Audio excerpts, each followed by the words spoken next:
All right, so good morning or good afternoon, depending on where you're joining us from, everyone. My name is Jesse, and I am with Exploring by the Seat of Your Pants. If you're joining us for the first time, we are all about bringing conservation, adventure, and science into classrooms around the world through free, live, interactive broadcasts.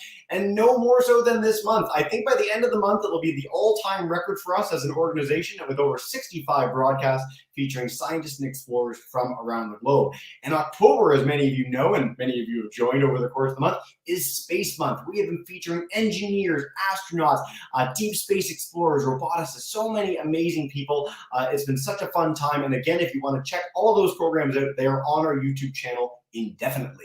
Now, today we are bringing on a new speaker joining us for the very first time, Dr. Alinda Mashiku. She is an aerospace engineer at the Goddard Space Flight Center, one of the most iconic facilities in the entire world for getting people and robots and all sorts of amazing things into orbit.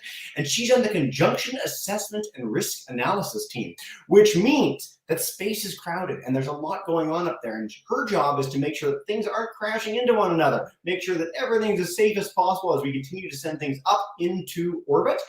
Basically, she's preventing gravity from ever happening. The film Gravity, absolutely terrifying. We don't want that to happen for people or for robots or satellites or anything. And she's the one in charge of that, which sounds like a very stressful gig to me, but very, very cool as well. So I'm not going to steal any more of her thunder. I'm going to turn it over to Dr. Mashiku. And thank you so much for joining us today. I really appreciate this. Thank you so much, Jesse. I am excited. I am pumped to be here. And I am excited just to share with you all the cool kind of different works and jobs that we do here at NASA. And so, as Jesse said, my name is Dr. Alinda Mashiku, and I'll be talking to you today about aerospace engineering, satellite trajectories, and collision avoidance. So let's jump right in.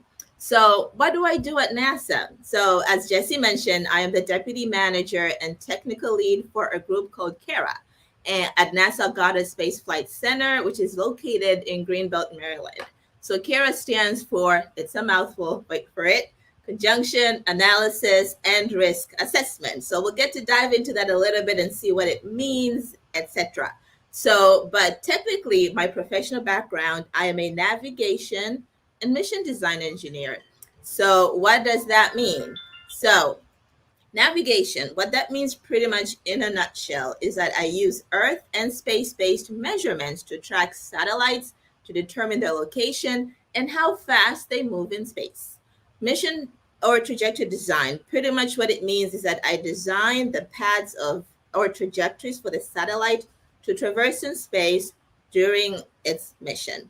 So you all have traveled in cars with your parents, friends, family members, etc. And you've all seen or used GPS. And so the image on your left shows you the GPS trajectory or path planning when you're driving on a road somewhere in the US or anywhere you are calling from in the world that tells you where you need to go. And so there are similarities when you talk about navigation and trajectories on Earth.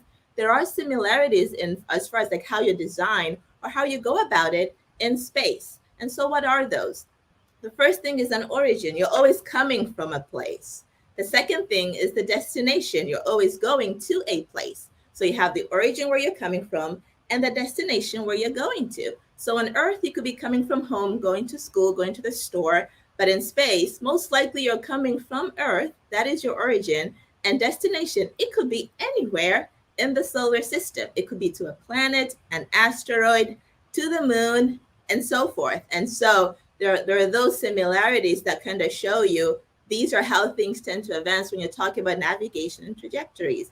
There's also time. That's always important. If you're going from place A to B, the GPS on Earth will tell you it will take you 23 minutes.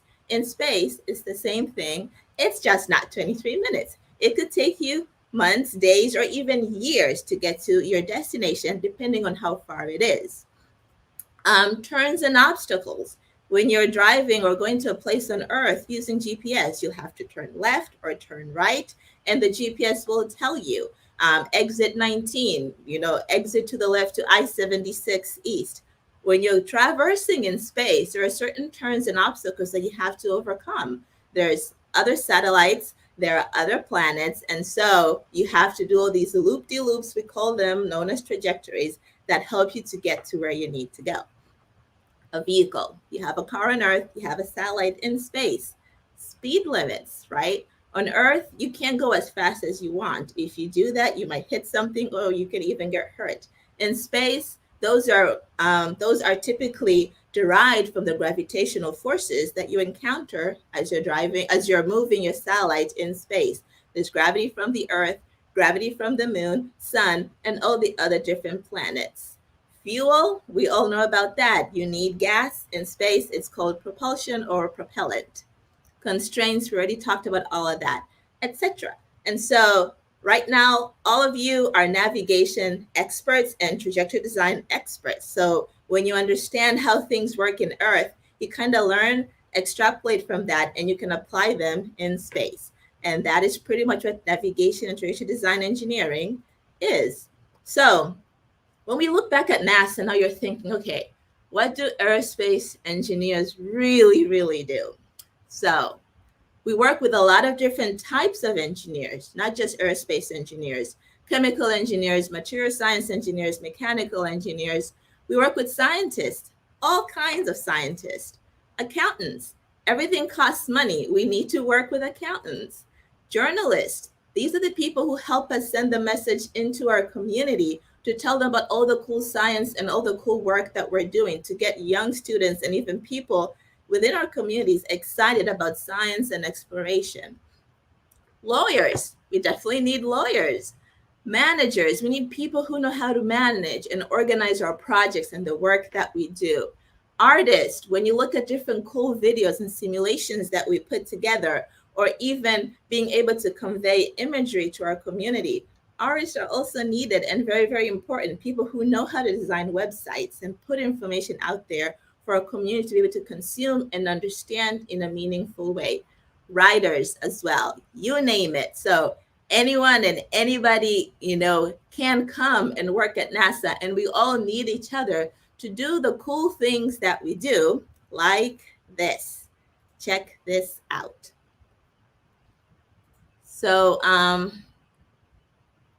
think I'm missing the video. Here's the video I want you to take a look at. Here we are. It's playing now. It's starting to play. NASA's OSIRIS-REX spacecraft is heading to asteroid BENNU and back.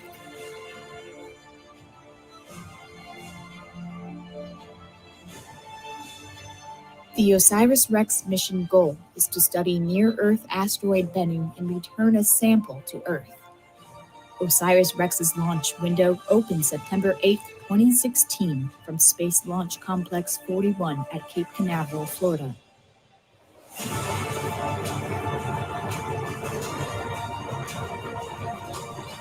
This is the most exciting part of the mission. The spacecraft, nestled inside a Centaur upper stage, launches on an Atlas V rocket with a single solid rocket booster.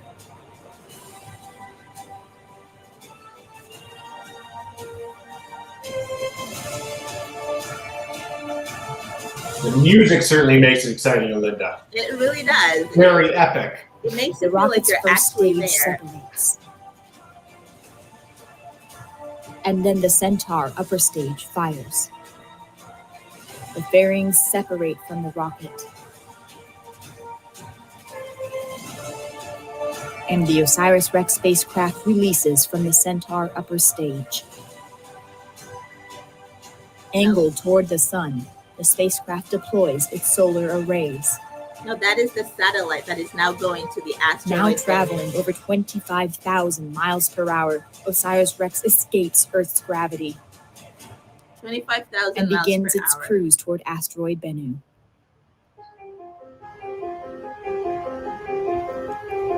After 23 months, the spacecraft arrives at asteroid BENNU in August 2018. So it's been 2 years getting With there. its suite of observational instruments, OSIRIS-REX orbits the asteroid, studying its characteristics and mapping its surface.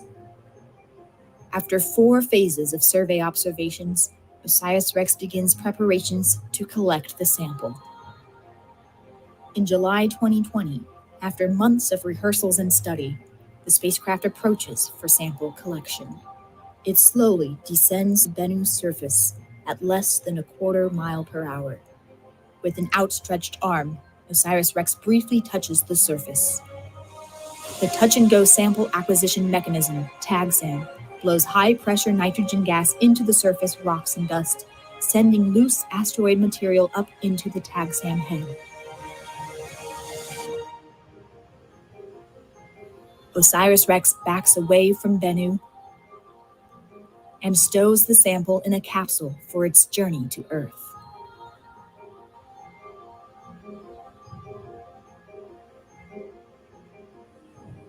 In March 2021, the window opens for OSIRIS-REX to depart BENNU. The spacecraft returns to Earth September 24, 2023, and jettisons the sample return capsule.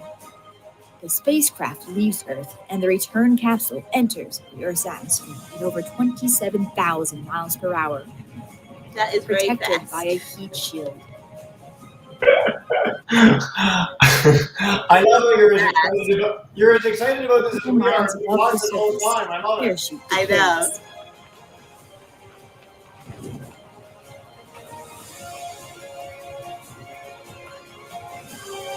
And the capsule lands softly in the Utah desert.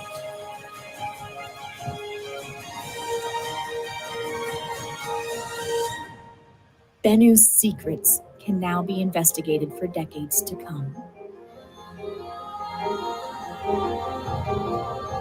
So this is called the OSIRIS-REX mission, and the video is available on YouTube. If you would like to look at it again, it's called To BENNU and Back. Now, this was the first mission that I worked on when I joined NASA, Goddard Space Flight Center in 2013. And so just to kind of show you what navigation and trajectory design engineers do. And so I was responsible for a phase of this mission called reconnaissance phase. And pretty much what we're going to see here is looking at how the satellite goes to study, to kind of go over a specific site on the asteroid to study the characteristics of a specific site on its surface. And so this was using computer software tools that we use at NASA. You could see passed over that site, took a couple of pictures using its camera, and then went back into its orbit. And so all the cool different things that we do at home, on Earth, or at work using computers is pretty much what exactly ends up happening, millions and millions of miles away from Earth, which is pretty exciting and really interesting. And so not only do we use computer tools, sometimes we have to kind of take it down a notch, or maybe take it up a notch, depending on how you see it, and use different capabilities and techniques in math, or what I would like to call applied math. And so most of your students in school, and you're learning statistics, you're learning math, you're learning division, addition, averages. You're like, when am I ever going to use this in real life? This is a solid example of how applied math can be used in designing trajectories of satellites going to study an asteroid. And so what you're looking at here is, these orange circles, or I'll call them orbits. This is where the satellite was traversing around the asteroid. And then you saw it in the previous slide, the satellite jumping out of this, going over this particular site, and taking images and taking images and data to be able to analyze what's happening at this site, and eventually going back into its orbit. And all of that uses math and physics, which I'll call applied math. What kind of math do we use to study, the surface of the asteroid? And so we would use different kinds of techniques to average different data sets. And so when you're learning how to do averages in school, just know one day you might end up needing it if you end up working as an aerospace engineer at NASA or anywhere else. Maximum, when you have a range of different numbers, what's the largest number? What is the smallest number? We use these parameters almost every single day. Minimum values, what is the maximum altitude? What is the minimum altitude when we're passing over a specific site? Math is important and exciting. Distances, learning and knowing how to measure different distances, units, converting them from kilometers to meters to centimeters, etc. Vectors. I don't know how many of you have started learning about vectors, but vectors are pretty much a line pointing from one origin to a specific point with a specific direction. it has magnitude, it has value to it, which we sometimes call the magnitude or the distance of it. All of this is pretty important and pretty cool. And I must say, it also looks really cool too. Angles, some of you have learned about angles. These are very important measures that you could use in studying trajectories or navigation, etc. Circles, arcs, you're looking at this orbit that sometimes it can be a circle, sometimes we have ellipses and arcs. This is a pure arc that we call a hyperbolic trajectory. And so this is a summary of showing how math can be used in analyzing the site of an asteroid. So if you're in school and you're learning math and you think it's boring, it is not boring. It is super cool. All right, so let's talk about space exploration. This is a little bit, I want to show you a little bit of the different kinds of things that I've done or worked at NASA. And so when we think about space exploration, you all saw that video of the rocket launching and going out into outer space to visit an asteroid that no one has ever been to before. But we've come a long way. The historical NASA missions, like in 1958, the first ever satellite launch was called the Explorer 1. The Apollo missions in the 1960s. Some of you have seen the movie Apollo 13. If you haven't, go watch it today for your Friday night movie. It is a very cool movie. The shuttle program in the 1980s, which really contributed to the construction of the International Space Station, also known as the ISS. So space exploration has been in our blood, in the whole human race for years and years and years. Hubble Space Telescope, it has brought us a lot of different imagery of space and constellations and etc. And many, many more missions have happened or taken place at NASA ever since. And so why do we explore and why should we even care? Why is that important? Why shouldn't we just focus on everything that's going on under the sun, on Earth? Why do we care and why should we explore? We explore to advance science and technology, which helps improve life and helps us protect the Earth. Anything that we learn from outer space, the technologies that we develop, the capabilities are always finding their way back to help us improve life and helping us to understand our Earth better and to protect the Earth better. So there's a lot of different innovation and commercial ventures that have been happening since then, not just at NASA, but even in industry and different companies around the world. As I mentioned, the International Space Station, a lot of cool research has been taking place there. A lot of astronauts have gone there and done a lot of cool scientific research. Satellite constellations, this is a growing trend right now, but we've had constellations before, like GPS has always been there for a number of years right now. Assembly and manufacturing in space. This is a new venture that a lot of programs at NASA have been looking into, finding ways to assemble and manufacture and repair things in space. And this has been done before on the Hubble Space Telescope, actually, but we're looking into ways to improve this and implement this even more. And now including large constellations, as I mentioned, more and more satellites are being put into space to, find ways to foster our economy and, potentially discover new and improve different kinds of things. Satellite ride shares, space tourism, and many, many more. Bottom line, there's a lot of stuff going up there. So how can we explore, space and still be able to do cool science safely? Because it's getting crowded, right? And so in the last few years, space has gotten crowded and operationally complex. And so as I showed you from 1958, this is a video showing you up to 2015. We're now in 2021. It is significantly more crowded than what you're looking at right now. So what can we do about it? And so that's where navigation comes into place here. So everything kind of ties in together. So we need to keep track of all the satellites that we can detect in space. So not just satellites, but even pieces of debris. Broken up, satellites that have been up there for a long time, but are now broken up into small pieces. We need to track them, detect them first, track them, and catalog them to make sure that we avoid collisions. And so this is where CARA comes into place. So as I said before, CARA stands for Conjunction Assessment and Risk Analysis. And so there's like 3 different big steps of what, CARA does, but there's a lot of math that goes on beyond this. There's a lot of technicalities and programmatics and communication that takes place. But in a nutshell, you can look at, let's start with conjunction assessment. So you have your primary spacecraft, which is the one here with the yellow ellipse that shows you the region of what we call uncertainty. It kind of tells you where you are. So for example, if we say Thomas is sitting in the living room will be your uncertainty volume. So you could be on the couch, you could be on the carpet, you could be sitting on the table, but the living room is your region of uncertainty, which technically, more technically speaking, we call it the covariance. And so we want to make sure that this satellite is safe. And so we perform what we call conjunction assessment. We assess the conjunctions. Who is it going to conjunct? Who is it going to conjunct with? What is it going to conjunct with? And so these are all the different objects that it could potentially end up conjuncting with.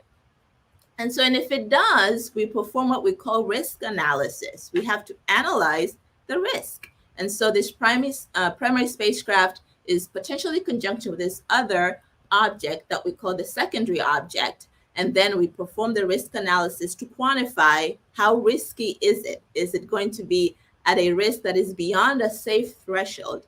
If it is, then we perform what we call risk mitigation. And what that means, the primary spacecraft will end up performing a maneuver that is pretty much a change in velocity. And how that happens, you pretty much pump the gas a little bit, use fuel to impart this, what we call delta V, the change in velocity, to make sure that the spacecraft moves from this position out towards a safer position. If you remember the similarity chart that I showed you, the similarities between navigation on Earth and in space, if you're driving down the road and a car is heading towards you, what do? You swerve, right? You turn the car to the left, or you have to brake or pump the gas. It depends on what mitigative action you need to take. And that's it. Right now, all of you are conjunction assessment and risk analysis experts. This is pretty much what we do every single day, 24 hours a day, 7 days a week. And so this is an example of potential, just a simulation of showing how these 2 objects could potentially conjunct. And so there are different trajectories. This was a simulation for the OSIRIS-REX satellite that I did several years ago. And, green shows you that you're safe if it's yellow. So this used to be a video. It would kind of show them how they would move. And so when it's yellow, it kind of gives you a warning. Hey, you got to keep tracking it. If the ellipses turn red, then it tells you that they have intersected. But the goal is to keep them always in the green. So what are the best ways to do this? So we know there's a lot of satellites out there. What should people do? And so what we do, we try to tell them that one of the best practices is to prepare and plan early. So when you're designing your space vehicle, if you're planning on building a constellation, there's a lot of different things that you need to be thinking of. Propellant management, how much fuel would you need? Your trajectory design, how many different kinds of maneuvers do you think you can do? And so these are the things that we work to help missions to understand how to better design their satellite trajectories, how to better design their mission so they can still stay safe and still do the cool research and science that they want to do. And pre-launch preparation and early launch activities. Before they launch, we work with them to make sure that we can test our interfaces. Can we share data with them? Can we support them well? Is their data readable by our system? Can our system interpret their data? Can they understand the results that we give them when we perform conjunction assessment and risk analysis? And so to ensure maximum safety, this is what we do. We perform on-orbit collision avoidance. And our job is to make sure that these 2 satellites do not ever get close to each other. And we are able to do that by using math, trajectory design to propagate them forward or kind of predict where they're going using different kinds of equations and math, and physics and that as well. So bottom line, there's a lot of different cool things that we do, not only within our CARA program, but then kind of stepping back up now, you know, from an upper perspective, you know, the work that we do. We talked about navigation, we talked about exploration at NASA, we talked about conjunction assessment, but now overall, why is this work important? You know, why does it matter to me? Why should I care about, you know, what NASA does? You know, so the different kind of things that we do, like rocket launches, it's a lot of learning about our environment to be able to send things into space and to perform all these cool experiments and research, you know, knowing how to design these trajectories, you know, understanding how orbital dynamics work, how things change, you know, in space. Why do satellites, you know, travel in circles or loops? Why do planets travel around the sun in these ellipses that we call orbits? Why don't they go in a straight line? The reason is because of gravity. And that is important to understand. Whatever goes up comes down, right? So weather, you know, once we launch these rockets that send satellites out and they're able to go through these trajectories, they do a lot of cool scientific research, like studying more and learning more about weather, which affects all of us. It affects our farmers, it affects even us going to school. You know, if it's going to be a very snowy day, we know that it's going to be a snowy day because a satellite in space told us that tomorrow is a snow day off, right? And not just for fun snow day offs, but for farmers, if they need to understand, you know, is there going to be rain next season? How much rain is there going to be? When will be the best time to plant? You know, when will be the best planting season, so you can make sure you maximize the amount of crops that you end up harvesting. All of this is enabled through satellites, right? And all the cool scientific research. Studying planet history and the future, you know, this is what we think Mars looked like back then. And this is how it looks like now. And so if we go to Mars and get data and understand what happened to Mars before, this is information that could be useful, can be, and is useful to be able to understand the different things that we're looking at Mars and the different things that we're doing at Earth. Are they similar or are they not? And how can we work towards better protecting our Earth, which is our only home that we know of right now? Asteroid collision mitigation. Like we talked about what CARA does in our program, but also we track all the, we make sure to keep an eye on all the asteroids that are swishing by Earth, you know, in the event that this could ever happen, you know, God forbid. But you've all seen the movie Armageddon, you know, folks had to reach back to NASA. And when you think about the different kinds of engineers and people that we work with, in the movie Armageddon, they had to go and reach out to folks who work at oil rigs, you know, folks who know how to drill. So, you know, working at NASA is not just about being an astronaut, but that is really, really cool too, you know, but all kinds of skills and expertise is needed. You know, we're stronger as a team and everyone has something important to contribute.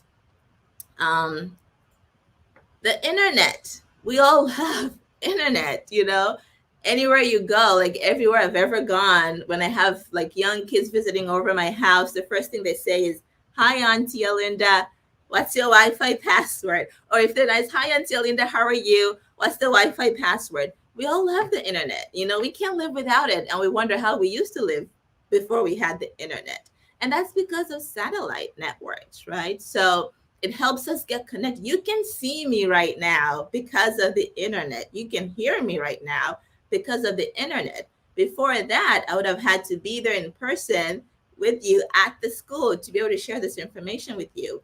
But it changes our lives forever. And today, after our talk, you'll have heard something that maybe you've never heard of before and maybe excite you to think about what kind of things do I want to do when I grow up because of the internet, right?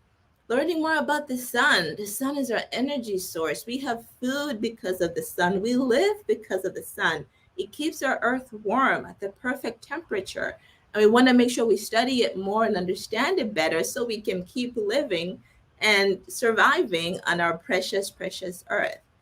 and many, many more. And so this is why NASA's work is very important. It is not just about going to space and doing cool scientific work, but it is about not only advancing science and technology, but protecting our life and improving our lives and protecting our Earth. And so this is a snapshot, and it is not finite. It is just a summary of all the different kinds of things you could do, not only working at NASA, but any other place that is in an area of STEM that you would like to think about space and science and exploration. And so even in the area of science, there's doctors, nurses, pharmacists, chemists, different career choices that you can think of. Technology, computer scientists, to computer animation, to computer programming, artificial intelligence, engineering, and so on. Arts is also really important. The video you saw about the OSIRIS-REX mission going to BENNU, that was a simulation done by very, very smart artists and computer scientists and, computer programmers, etc. Like the folks who know how to build cool videos, So like anybody can do anything that they want to do, anything that excites you, to be able to contribute to a cause that really not only just excites you, but has the ability to impact the Earth and the world and improve our lives at the same time.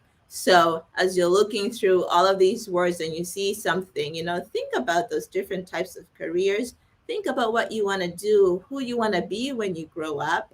It is not just, there's so many options out there, as long as you pick what you love to do and stick to it, because you can do it. You really can.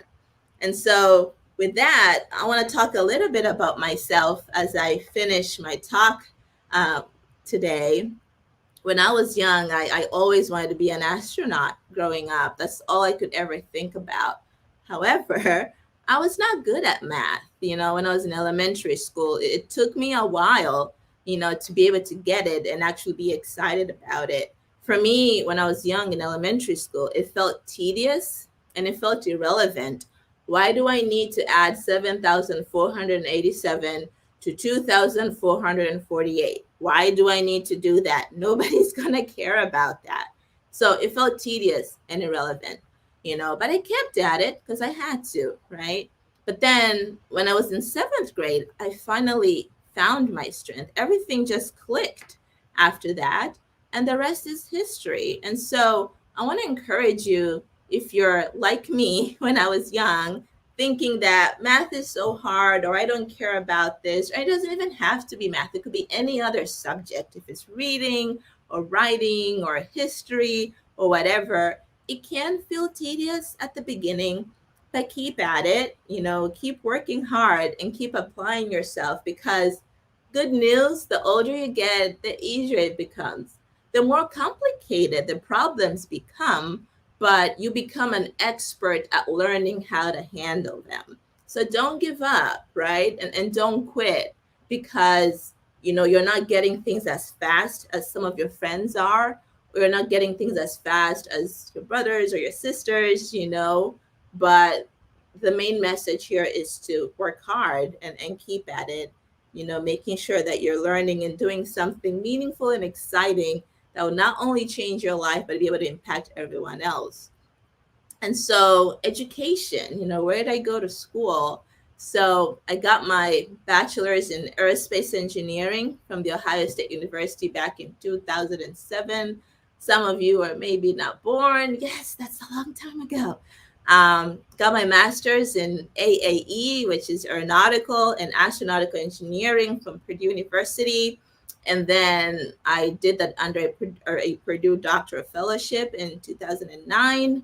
And in 2013, I got my PhD in aeronautical and astronautical engineering, also at Purdue. And I got that under a NASA graduate student research program scholarship. And so I won that between 2010 and 2013. And what that enabled me to do, they pretty much covered my tuition for my PhD program. I was able to get a stipend that helped me buy food and pay my bills, etc., and take care of myself and my family. And over the summers, I would intern at NASA. And so I did my first internship in 2010. And I would come back every summer to do the internship that was part of the description of the scholarship program that I had won.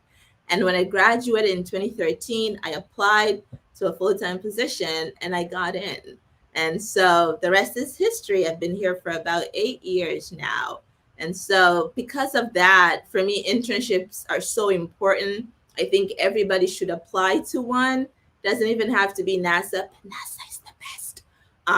That's my opinion. But I think you should think about it. And it doesn't have to be in aerospace engineering. There's so many different areas that you could look into. Since I started working at NASA, I've had 6 interns. 3 of them have jobs at NASA. 1 works at SpaceX or is starting work at SpaceX pretty soon, and 2 are still in school. So apply for summer internships. So when you get to high school, that is when you will qualify to apply for a NASA internship.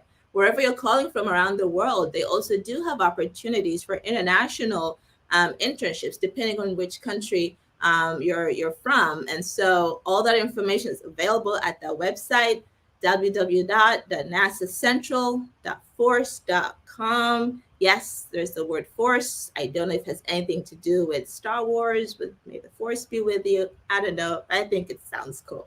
So definitely think about that. Jot that down, think about it. And you can go actually right now and take a look and see what kind of opportunities are there, what kind of things they're looking for. So you can start thinking, okay, this is something I think I would like to do. And so in summary, I want to encourage you all, and just say, dream big, reach for the stars. There is nothing that is impossible if you put your mind to it. It is not easy. Not everything is easy, but if you dedicate yourself, apply yourself, and you will fail many times. And that's okay, as long as you keep getting up. So I am excited and for you all, and I wish I was in your shoes when I was at that age, whatever age you're at right now. But, keep on going, and, the opportunities are endless right now. So I'll take your questions. Let me know if you have any questions, and thank you for listening to my talk. Jesse, awesome. Alinda, that was so much fun. You are I rarely run into people as enthusiastic as me, but you certainly fit the bill. That was awesome. If you want to exit screen share so you can see us again, have a bit of a conversation. I had set up a little Kahoot quiz with those questions you wanted to share, but I want to leave as much time as possible for questions. So I want to make sure we have 2 big takeaways from this today. The OSIRIS-REX mission, which Alinda showcased so beautifully with that video that she narrated on top of. That was hilarious. Thank you for that. BENNU. So asteroid BENNU, really cool mission. Everyone should check this out. Some amazing stuff. OSIRIS-REX. And of course, if you guys want to apply for internships, whether you're in Canada, the States, around the world, we've got people joining from all over North America today. NASAcentral.force.com. Does that sound very epic? Very space. It does. Star Trek. Yeah. Awesome. Alinda, you're right. I don't even think you blinked for like 40 minutes. You're just like, I want to head to Mr. Shadow's class. They've been joining us all Space Month long. You guys are awesome in Chalk River, so if you want to take us away with a question live, and of course, if you're on YouTube, you want to share too, please do. But Mr. Shadow's class, yes, go for it. What if the satellite breaks? What if the satellite breaks? So what do you want to know about what happens when it breaks? Is that what your question is? Yeah. Okay. So before a satellite is ever launched, right? So we have engineers who come together and design it. It goes through vigorous testing, which we call the vibe testing. So it goes through vibration, it's put in a chamber that uses acoustic waves. These are like sound waves that make the satellite vibrate to make sure that it does not break apart. And so for the most time, for the most time, satellites can go and stay in space for years, 10, 20 years, some even 30. And so the only time that maybe a satellite could break is if there is a collision, right? Or if it's really old that it's falling apart, that sometimes it tends to happen. But those are usually like the rocket bodies. Like if you remember the solid BENNU, those fairings that kind of broke off apart to let the solid go on. Those fairings sometimes tend to break apart because they're much lower in altitude in the space, and so there's a lot of drag and all those forces acting on. So those can break apart, but a solid breaking apart on its own, unless it's due to very, very old age, that is when it would happen. Or if there's a collision, which so far I think we've only had between 2 and 3 solid collisions, back several years ago. But we're glad and thankful that collisions do not happen frequently, and we hope and work hard to make sure it stays that way. Keep up the great work, Alinda. You're making that happen. I'm one analogy we've had talks about aeronautics before, and planes breaking apart too. Yes. Even with regards to your car. How likely is it as you're driving down the freeway is your door to fall off? Yeah, that is. Right? Same Exactly. idea, except planes and rockets and satellites are built to much higher standards than your typical Yes, rockets. absolutely. Yeah, they actually go through vigorous testing, as I said, thermal vac, temperature changes. So hot, cold for weeks and weeks on end. So they don't just fall apart, Yeah. So, yeah, absolutely. Great, cool, solid engineering. Yeah. All right. Back to Mr. Shatterspouse. You got another student waiting there. Come on up, man. What was your favorite subject growing up, and what were you the best at? What was my favorite subject growing up? So when I was younger, actually, obviously, like after 7th grade, you can guess, it was math. I actually liked chemistry too. Chemistry was very fascinating to me. So math and chemistry after 7th grade, after I became good at it. But when I was younger, I liked reading. I loved reading a lot. So I would say reading, 1st, 2nd, 3rd grade. I read a lot of novels when I was younger. So I enjoyed that. It's quite amazing how many of the speakers we bring on this broadcast, no matter what discipline they're in, read so much when they're young. It really is it's the thing that when I'm a parent, I'm going to do. I was really lucky when I was interested in anything as a boy. My parents would be like, let's go to the library, get 50 books on that. I read every single book in my junior school library, and it served me so well. Absolutely. You're always learning a lot about different things, and that helps your mind think differently. And that is a tool towards solving different kinds of problems around you, and not just at work, but in life too. So reading is cool. It helps you find out the things that you don't like, the things that you do like. Obviously, when you read about space, you were over the moon, literally and figuratively, and here we are today. Yeah, absolutely. So reading is important. Math is cool, but reading is also very important. Yes. You talked about vectors earlier. For me, math became tricky when the alphabet got included. Like when it was just numbers, I was still in it, and then like X's came in, and I was like, I don't know. But you know what? It allows us to build bridges. It allows us to do amazing things like put rockets into orbit and go to Mars. And so I think that approach of viewing it that way through the story lens is really important for kids that might be a little nervous about the prospects of math. Exactly. And I also want to talk about that a little bit, because you bring up a very strong, good point, especially like in 5th, 7th grade, when you start learning math and there's X and Y's and A squared and B squared. Those are just labels, they're labels. Like you could say a fruit, a fruit could be a number, any number, but a fruit could be a banana or an orange, right? So just think of them as labels and don't let the letters confuse you. They're just labels in place of any number that it could be. So please keep that in mind. One of my favorite versions of that idea ever is when people talk about dark matter. We've got a dark matter program next week. Someone's like, just call it Fred. Like, don't matter. Don't think about it as matter or dark or anything else. Yeah. Good. It's just a label. Yeah, absolutely. Alinda, on a good note, you covered so much in your presentation, and it was fantastic. On a bad note, time flies when you're having fun. So what I want to make sure is we get one more great question in before we wrap up for today, but I've loved your enthusiasm, so we're going to head back to our live class today. Take us away with one more to wrap us up, guys. What is your favorite part of your job? Yes, I love this question. No pressure. Oh my gosh, there's so many, but I have to pick one, and we're really tight with time. I'll say this. My favorite part of my job is seeing how well, when people come together and bring their best to solve, I would say, like the most complicated problem ever, that is my most exciting thing to do in my job, because every day you can come to work and there's a different problem they've never seen before. But then what do? It's not like, oh, it's all up to you, Alinda, to fix it, or it's all up to you, Thomas, or whoever, to fix it. It's like, let's all get together, put on our thinking hats, and almost every time we find a solution. And that to me is so thrilling, so rewarding, so exhilarating, that I love about my job. Dr. Mashiku, you should come back anytime. I love your enthusiasm. It's truly amazing. And I love that you highlight this. This is something that we've been talking about all month long with space programs, is that, NASA in particular is a really extraordinary place where some of the top minds in the world get a chance to gather and collaborate. Yeah. And so many of our scientists highlight this, the fact that they get to work with amazing people to solve challenges together, whether you're in conservation or space or oceans or ingenuity in any kind. That's something that as students, whether you're joining live or watching this after the fact, seek those people out. Find people that know things that are different from you, and that you can collaborate with in a positive way. And it can lead to some really spectacular things, like going to asteroids to get samples from them, which is truly mind-blowing if we think about it.